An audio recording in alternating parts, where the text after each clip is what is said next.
Hello and welcome to my video. I'm Jay. And firstly, a special thanks to my subscribers. I appreciate you all. If this is your first time watching, I am a professional truck driver here in the north of England, and I like to make POV HGV videos.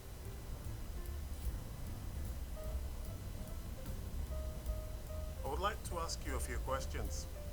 Are you a driver of a road vehicle? Do you think you could be better at driving? If your answer was yes, then I'm hoping I can help you out and give you some tips I, as a professional driver, have learned and pondered over throughout the years, and I personally think doing these are vital to becoming a safer and relatively happier complete driver. So I have 5 tips I think that can make you a more complete driver to keep yourself and others around you safe. Driving can be extremely dangerous if you don't respect the universal rules of the road. But it is also enjoyable, minus everyone's worst nightmare, heavy traffic. Tip number 1, drive to the conditions. Tip number 2, observation and using all the information. Tip number 3, speed limits. Tip number 4, vehicle checks. And tip number 5, overtaking. Number 1, drive to the conditions means you drive to the conditions of the road or road surface, considering your speed, and to different weather conditions, considering your speed. For instance, if it's a wet, rain-soaked or icy day, you've got to drive accordingly. Less speed through the corners. Careful earlier braking, being aware of the road surface, and being in control in the event of having to stop in an emergency. This is essential to staying rooted to the road. Tires do skid and slide, so if you can't handle a slide, it's best not to have one. But a paradox is you don't drive timidly. You have to have a balance so as not to frustrate your fellow drivers.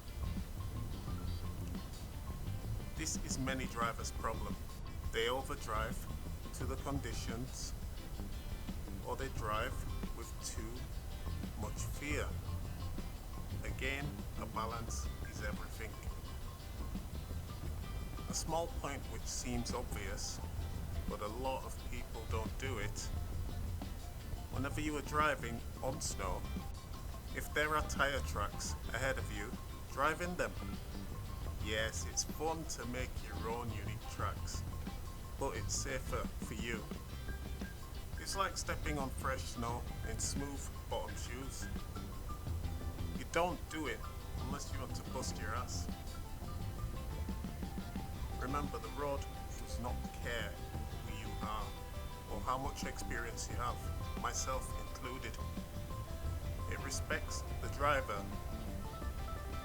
who respects the universal rules of the road and other people. Abuse people while driving or abuse the road, and it could be your tragedy. Number 2. A huge tip is observation, an all-important word for a high-quality driver. If you can see clearly through the windscreen and all around, good visibility around your vehicle, make sure that you can act upon what you see in every driving action. Whether that's changing lanes, joining a carriageway or motorway, joining a roundabout, even parking in a car park. Good observation is fundamental because if you can see it, you should be able to avoid hitting it. Observation and using all the information is made up of positioning, speed, looking where you want to go, mirrors, that's all of them, signal, and maneuver. A complete driver gives everybody around him or her an indication of their intent. There is nothing worse than following a driver that does something randomly. Also, knowing the physical dimensions of your vehicle is key, and this obviously comes with continued use. That should take no longer than 3 hours, I'd say. A selfish driver with a bad character disregards using good observation and anticipation. That is primarily for the benefit of others around you and yourself and your family. For example, you're driving on the motorway in the first lane about to overtake a slower vehicle. Using good observation and using the information. Experience is a part of the information. Of the speed, the other vehicles around your vehicle, your ability to change into the second lane without causing anyone to brake harshly or change lane sharply is the result. Having a good considered attitude is an honorary mention that goes hand in hand with observation, meaning being patient with people and trying not to react emotionally and angrily to bad driving, but rather logically. We all have different levels of competence out there, and understanding that driving is actually about dealing with people and their experience, and usually their egos, and not just going faster than a heavy object on wheels. Number 3, speed limit. Where possible, please drive to the speed limit. Speed is fun, but it's about the way you do it.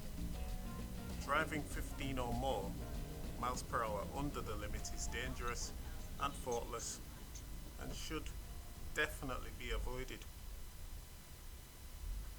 Racing up to the back of another vehicle is equally dangerous and thoughtless. As a professional, I would say the lowest maximum speed on any road you should do is no less than 10 miles per hour below the speed limit, because it allows almost all types of vehicle to overtake without frustration and excessively speeding. Balance with speed is key. Speed limits are on public roads for very good reason. Children or densely populated areas are hazards. You need to be travelling safely around. At the end of the day, the complete driver is just a traveller like everyone else.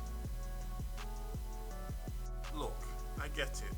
We all want to drive as fast as we can, but getting to the destination alive is more important than the thrill of high-speed driving on a public road that your grandparents cross every day. For high-speed thrills, watch my sim racing, or take it up yourself. Or, alternatively, book a track day and do some hot laps on a racetrack if you can afford it. An extra note, if you're switching lanes in a slow-moving queue, switch lanes while accelerating as opposed to switching lanes while on your brakes. It's easier for any vehicle to lift off the accelerator than it is to brake hard with a reduced or reducing braking time distance.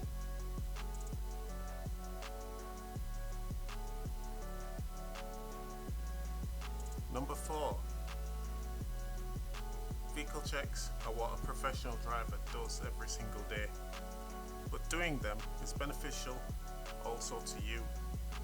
Why? Because checking your tyres are safe before leaving ensures any issues are known about. Checking coolant levels are important to the operation and temperature of your engine, saving you from a breakdown. Making sure you can see through all your windows links back to observation and using all the information. Washers, wipers, lights, etc., etc. Yes, the length of time of your journey is something to consider. For example, going to the corner shop 10 minutes away, you can probably get away with. But doing these things contributes to the whole complete driver. He or she doesn't leave it to someone else. Number 5. Overtaking. When you carry out an overtake, no one's but your own speed should be affected. When I overtake on the road, I am firstly judging in good time the closing distance towards myself and the vehicle I intend to overtake. Secondly, I'm using my left or my right mirrors and checking my blind spot before I turn my steering wheel. Thirdly, I'm checking my speed and gear. Fourthly, I'm checking the space in the lane or side of the road is available. And lastly, I make the maneuver without causing anyone behind me to slow down. I understand sometimes you need to overtake quickly due to the vehicle in front reducing speed suddenly, but always check your mirrors to make sure you're driving into available space. Remember, being aware of everyone around you helps to maneuver and stay clear of other vehicles' blind spots. I hope this has been interesting to you and helpful. Thank you for watching, and I'll see you in the next video. Take care. Bye.